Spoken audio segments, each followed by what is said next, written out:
There are some lessons a child can read about, and there are others that must be seen, touched, heard, sometimes even smelled.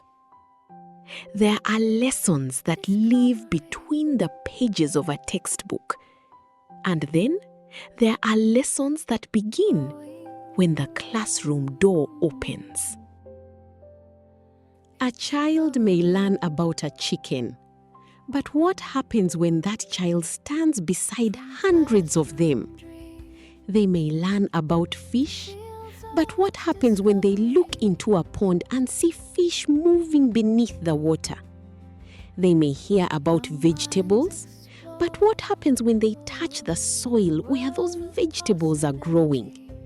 And they may learn about cows, but what happens when someone actually shows them how to care for one?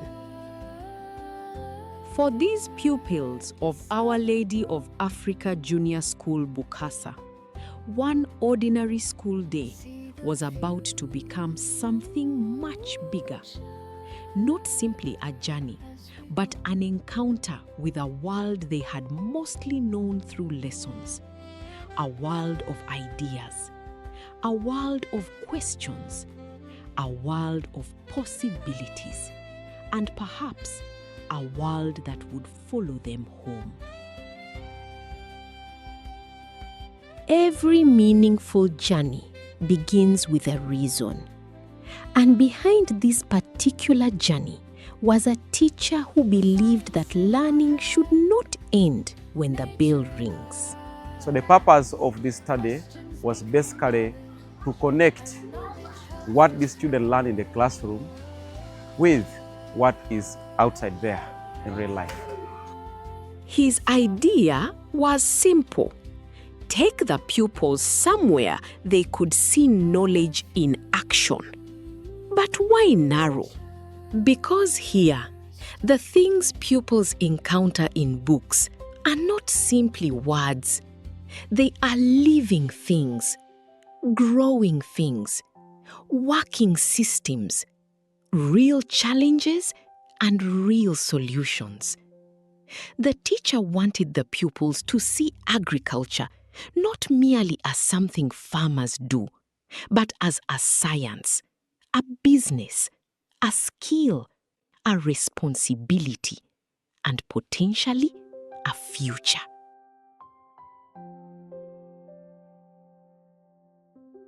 Their journey into discovery began with something very familiar: vegetables.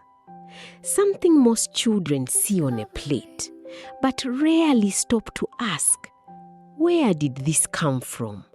How was it grown? What does it take to produce healthy food? If we're having weeds in this garden and we also have the crop of interest or the plants that we have planted, there's going to be competition for nutrients, okay? So that's why we always have to carry out weeding. But also we carry out weeding to remove some pest hiding places or pest hosts in the garden. So that's why we also have to carry out weeding, okay? Yes, another field practice that we carry out, watering, okay? So we can either water by irrigation or we can water using manual method by using a watering can, okay? So here we have an irrigation system called overhead sprinkler method, okay? Yes, so when we turn on the water at the water source, then the water will hit the sprinklers, then they begin to rotate, okay? While they are rotating, they are distributing water, okay, in a rain form, okay? Yes, so that is the overhead sprinkler method. Now, water is very important to our vegetables because water dissolves the mineral salts, okay, and other nutrients so that they can be uptaken by the plant, okay? Yes, so another field practice that we carry out, mulching, okay? When you look at this garden and you look at this garden and the other garden there, we have mulched the soil, okay? We've mulched all our gardens. Why? Who knows the importance of mulching? to prevent soil erosion, okay?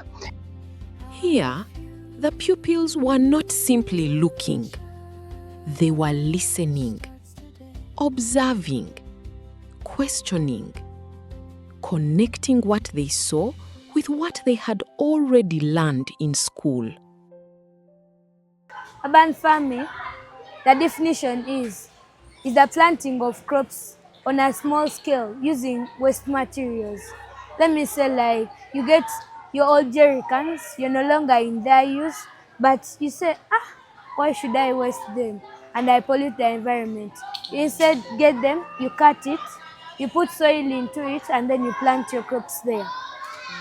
The benefits of urban farming are you can, like as a family, you're able to plant crops nearer to your home, and they cannot easily steal the crops like how it is in far gardens.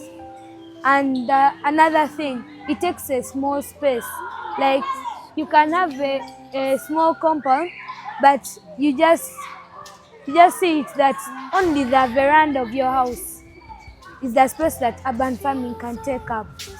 Other things you can use for urban farming, you can use old car tires, you can use like some black bags of polythene, you can use bottles, you cut the top part, then you plant your crop in the downer part.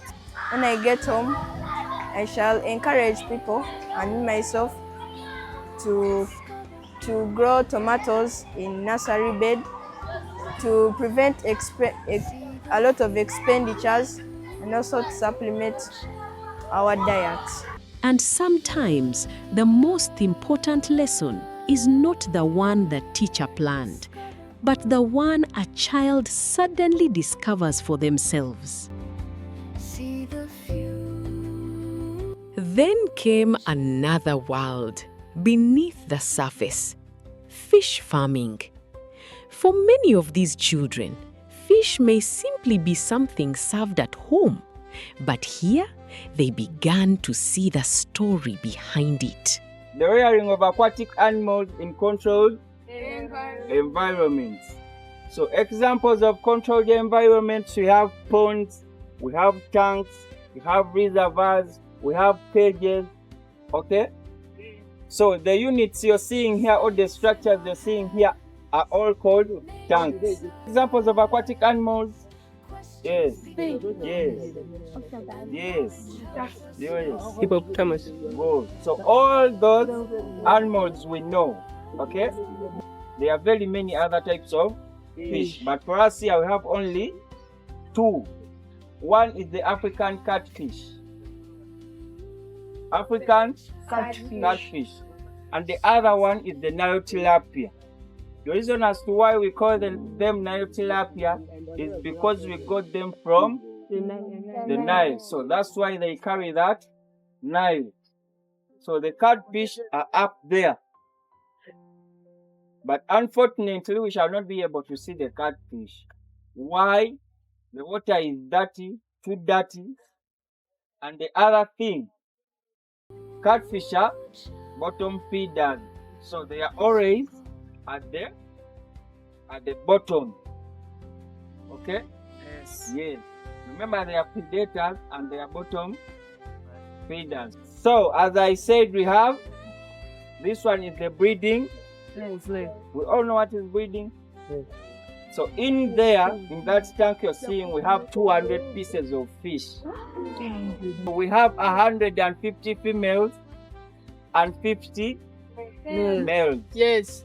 So we stock our tank in a ratio of 1 to 3. One single male has 3. Right. So if you look closely there, you will be able to see fish of different colors. Okay? So the red, pink fish are the males. So in fish, things are different. It is not like in animals. Okay? So in fish, the male fish are brightly colored.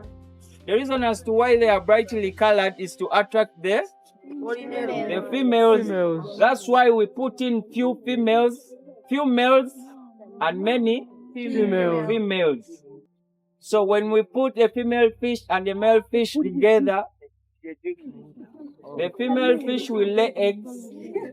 Okay? Yes. The male fish will fertilize those eggs. Inside there, that is external fertilization. So after the fertilization has taken place, the female fish will put the eggs in the mouth. Remember, it doesn't have a house or a home where it will take its eggs. So the only place to keep the eggs or to provide the necessary condition for those eggs to hatch is the mouth. The mouth. And also for protection.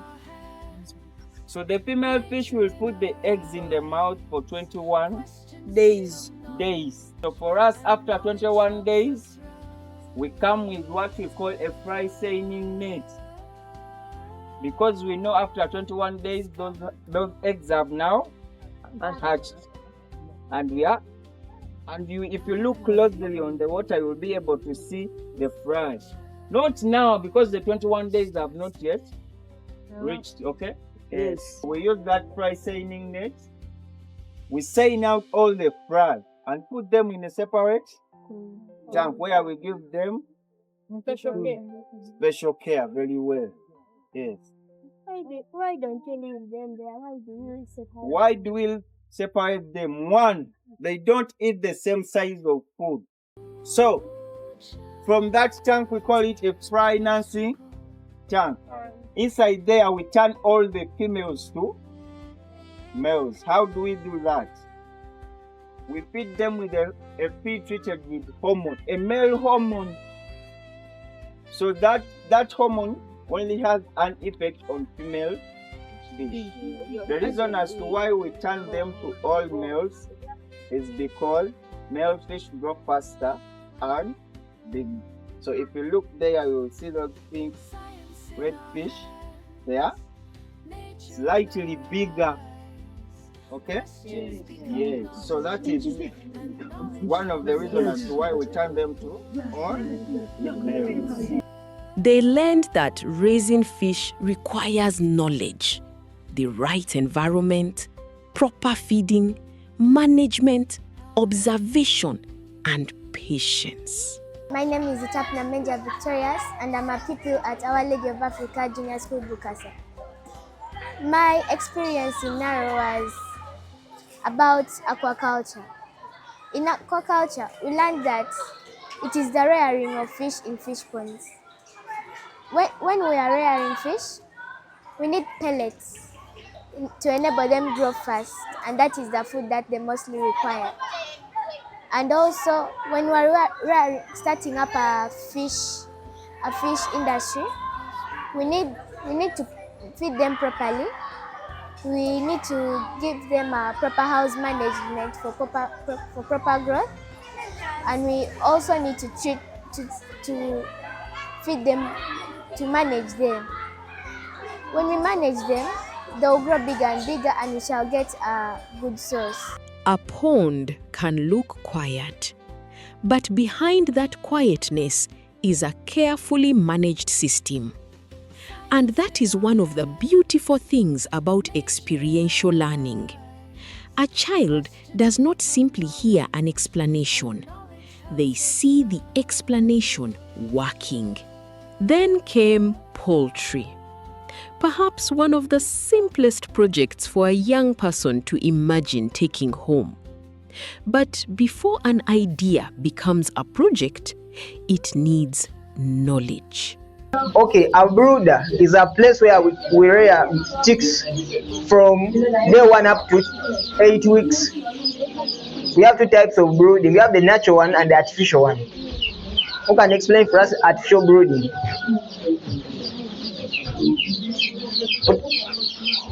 Speak for us. Artificial breeding is the care given to chicks below 8 weeks by the help of a brooder. Yeah, thank you so much. Clap for her.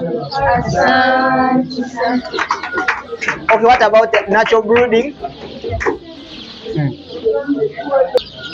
Natural breeding is a type of breeding where chicks are provided necessary conditions Okay, clap for us. Okay, this is a brooder. As I'm saying it, this is called an artificial what? Why do we have artificial brooder over a natural brooder? Who can give us the advantages of having artificial brooder over the natural one? Thank you. This brooder is used as a communal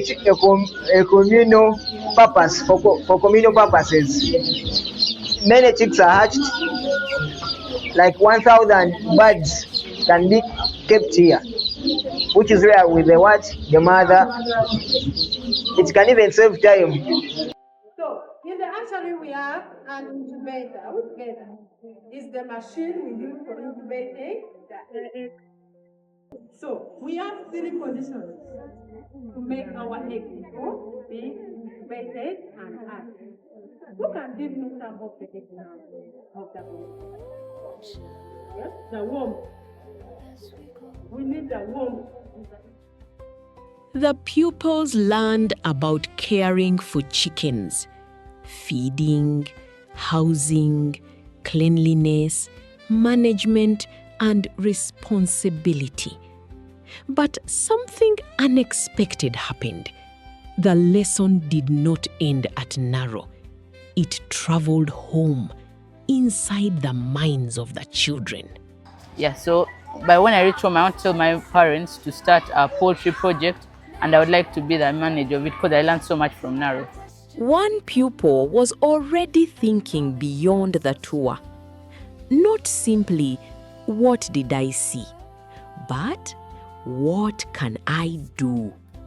That is where learning becomes powerful. And then, the cows.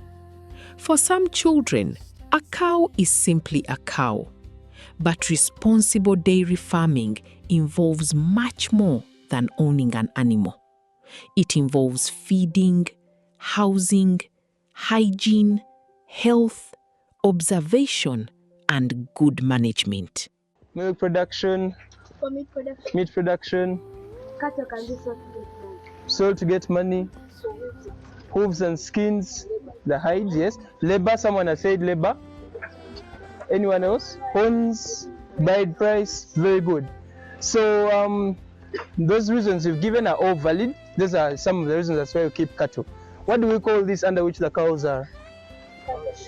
Cattle shed, very good. So this is a cattle shed or a zero grazing unit.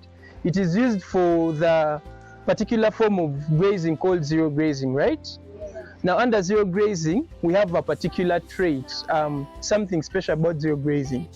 What is the special thing about zero grazing from other grazing methods? Can someone tell me? Yes? Yes, very good. Now our cows are kept here on the zero grazing unit and fed from here, yes? So they do not move a lot. What are some of the advantages of zero grazing? Yes? protects the cattle from predators. Yes, okay. Protects them from predators, thieves and whatnot. That's security, yes. Cows are not stolen. Security still, thank you. Not tiresome. Other activities, yes.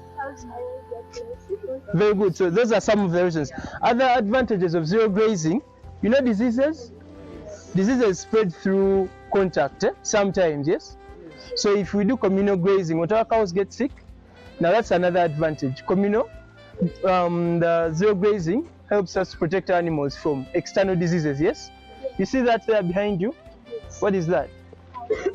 Cow dung. What do we use the cow dung for in the crop sector? Manure, very good. You see here, it is easy to collect. If you are doing rotational grazing, it is difficult to collect, yes? Here they are also safe from harsh weather conditions. Then it is also easy to monitor things like heat, sickness, and maybe symptoms of diseases, yes? So here if we move around, our farm manager, our herdsman will be able to see a cow that is on heat. When a cow is on heat, what does it mean? Very good. It is ready to mate. Then also, if it is sick, they will see the signs. But if they're out on the farm, in grazing on a rangeland, we may not see that, yes? Yeah. The disadvantages of zero grazing, it has disadvantages. Do you know some? Yes, they don't choose the feeds they eat. Very good. Not enough exercise. That is for our dairy cows. You know, for the beef, we are aiming to fatten them, so we may reduce the exercise. So this one may be good for beef cattle, right? But that's also a correct answer. Any other answer? Now you see the disease part, the disease aspect we talked about. Now inside here, if one cow gets sick, the disease spread then becomes fast. So if we have disease inside here, the disease spread is fast. Then also injury. You see, there's a cow the other side with long horns. They are big.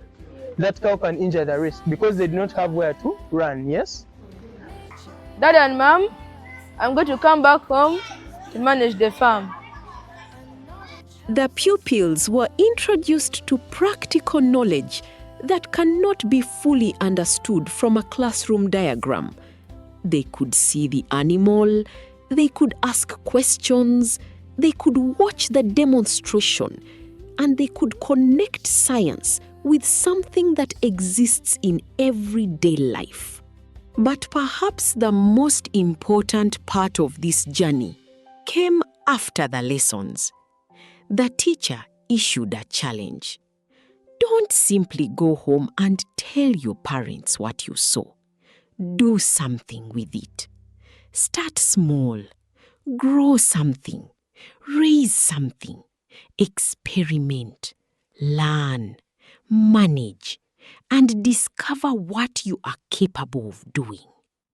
After the visit, we had a follow-up activity and really wanted to know how the students benefited from these tours, and the response from them was really very interesting. Hello everybody, and I am a pupil of primary 7, and I study at Our Lady of Africa Junior School, Bukasa, and I recently participated in the tour at Naro. And as we were going for our tour, our first sector was the fishing sector, and to me it was the most interesting part. When we reached there, found their guides who taught us about fish, and what I learned there that aquaculture is the rearing of fish in ponds, and also fish undergo external fertilization, and after the female fish laying its eggs, it stores them in the mouth for protection, and when it wants to feed, it keeps its eggs in a safe place. After feeding, it goes and swallows again the eggs. Then what I know, also what I learned, is that fish take 21 days to fertilize. My name is Beglisa Jose Amalin, a pupil of Our Lady of Africa. I am currently in primary 7, and I'm here mainly to talk about our science tour to Muzadi. While we were at Muzadi for our science tour, we encountered very many things. But for me, what I mostly encountered that I really want to practice at home is the nursery bed. What I learned from the nursery bed was the ways of caring for seedlings in the nursery bed, which include thinning, hardening of, watering, and spraying of pesticides. Now I am going to explain each point I've mentioned. Now, watering. We water our seedlings in the nursery bed to prevent them from drying out. And also, we spray our seedlings in the nursery bed to protect them from crop pests and diseases. And also, we harden off the seedlings in the nursery bed to prevent them to make them get used to garden conditions. My name is Lagan Jovan, a pupil of Our Lady of Africa Junior School, Bukasa. I'm in primary 7, and I want to talk about our educational tour, which we had a few weeks ago. A few weeks ago, we went to a place called Naro. But when we reached there, we found a variety of different things like there were fish ponds, there were modern farming methods, there were cattle, and so many others. And I'm going to talk mostly about cattle. Cattle is the keeping of bullocks, heifers, and other types of cattle. In cattle keeping, we have the management practices, and also there's some other activities we do in the farm. The management activities include deworming, castration, dehorning, vaccination, and many others. There are also some things we do while in the farm, like milking.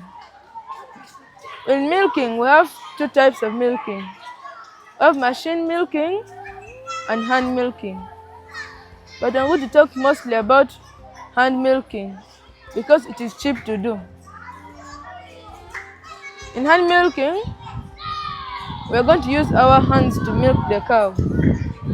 So the steps are, first take the cow to the milking parlor, we then restrain its movement. To restrain is to reduce the movement of the cow. We do this in order for the cow not to kick the milker. Then, after restraining the cow, we now clean the tests, the udder, with clean water, but the water should be warm. The reason why the water should be warm is to allow milk let down. Now, after cleaning the udder with warm water, we now get a towel and clean the teats. The teats are those four which allow milk to come out from the udder. After cleaning the teats with the towel, we now apply milking jelly. The milking jelly prevents the teats from getting cracked. If you make the cow without the milking jelly, the teeth may get cuts or cracks. And then after applying the milking jelly on the teeth, then now start our milking. The milking should start from up to down. Then after milking the cow, we now leave it to move. It goes away.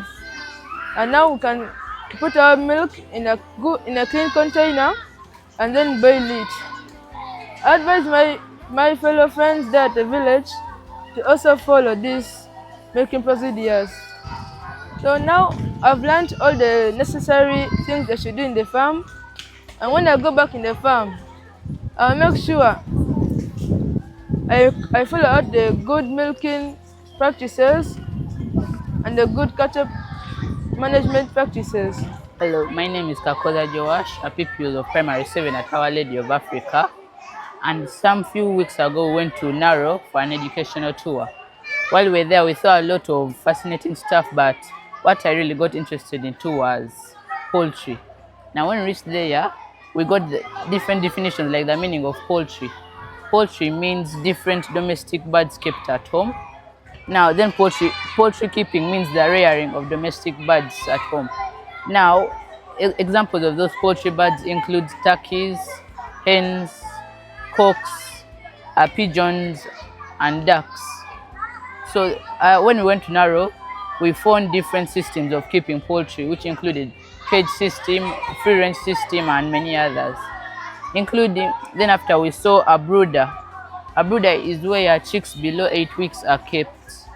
Then there are whatever systems of brooding. There is natural brooding and artificial brooding. But at Naro, they preferred using artificial brooding because 1, it protects chicks from predators. 2, it also protects chicks from harsh weather conditions. Then we saw an incubator.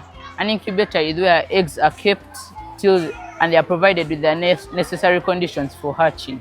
Basically, when I look at these tours, when you look at the current nature of examinations, more especially the PLOE, and the learning that we have today, which is competence-based. Competence-based basically looks at the skill that a learner gains, a skill that a learner achieves. When you look at these tours particularly, in fact, it takes the learners from learning theory to hands-on activities. When these learners are exposed to these project tours, they get to understand how things operate in real life. And vis-a-vis keeping them in class, they basically look at the pictures, but they are not able to see how certain animals behave in real life. But once taken there, it really integrates and initiates these children to the competence-based curriculum that they are basically also going to look at or find in the secondary levels. We visited the urban farming still at Naro. And what our children realized that they could possibly practice farming in a limited land. And most of our parents are basically in town settings. In urban farming, you can basically grow vegetables using a limited space that you have at home there.